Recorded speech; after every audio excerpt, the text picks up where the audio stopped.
Nandamuri Balakrishna నటవారసుడు, Nandamuri Mokshagna debut మూవీకి Hanuman fame Prashanth Varma దర్శకుడనే విషయం తెలిసిందే. మైథలాజికల్ కథాంశంతో తెరకెక్కుతున్న ఈ మూవీ మీద నందమూరి అభిమానులతో పాటు ప్రేక్షకుల్లోనూ భారీ అంచనాలు ఉన్నాయి. ప్రస్తుతం ప్రీ ప్రొడక్షన్ చివరి దశలో ఉన్న ఈ మూవీ నుంచి ప్రశాంత్ వర్మ రీసెంట్ గా మోక్షజ్ఞ లుక్ ని రిలీజ్ చేయడం జరిగింది. సాధారణ గళ్లా చొక్కా ధరించి, పొడవాటి హెయిర్, స్టైలిష్ గడ్డంతో ఉన్న మోక్షజ్ఞ తనని తాను అద్దంలో చూసుకుంటూ ఉన్నాడు. ఈ పిక్ ని సోషల్ మీడియాలో షేర్ చేసిన ప్రశాంత్ వర్మ యాక్షన్ కోసం సిద్ధమా, సింబా ఈజ్ కమింగ్ అనే హ్యాష్ ట్యాగ్ ని కూడా జత చేశాడు.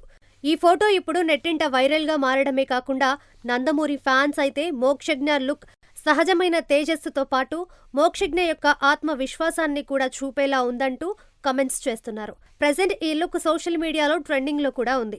మూవీ ఓపెనింగ్ రోజు రిలీజ్ చేసిన మోక్షజ్ఞ ఫస్ట్ లుక్ కూడా అభిమానులతో పాటు ప్రేక్షకుల్ని ఎంతగానో ఆకట్టుకుంది. గతంలో ఎన్నో హిట్ చిత్రాలని అందించిన సుకుమార్ చెరుకూరి, బాలయ్య చిన్న కూతురు తేజస్వినితో కలిసి ఖర్చుకు వెనకాడకుండా నిర్మిస్తున్నారు. డిసెంబర్ 5న మూవీ ప్రారంభం కాబోతుందనే వార్తలైతే ఫిలిం సర్కిల్స్ లో చక్కర్లు కొడుతున్నాయి. ఈ మేరకు మేకర్స్ నుంచి త్వరలోనే అధికార ప్రకటన కూడా రానుందని అంటున్నారు. మిగతా నటీనటులు, సాంకేతిక నిపుణుల వివరాలు కూడా ఓపెనింగ్ రోజే ప్రకటించే అవకాశం ఉంది.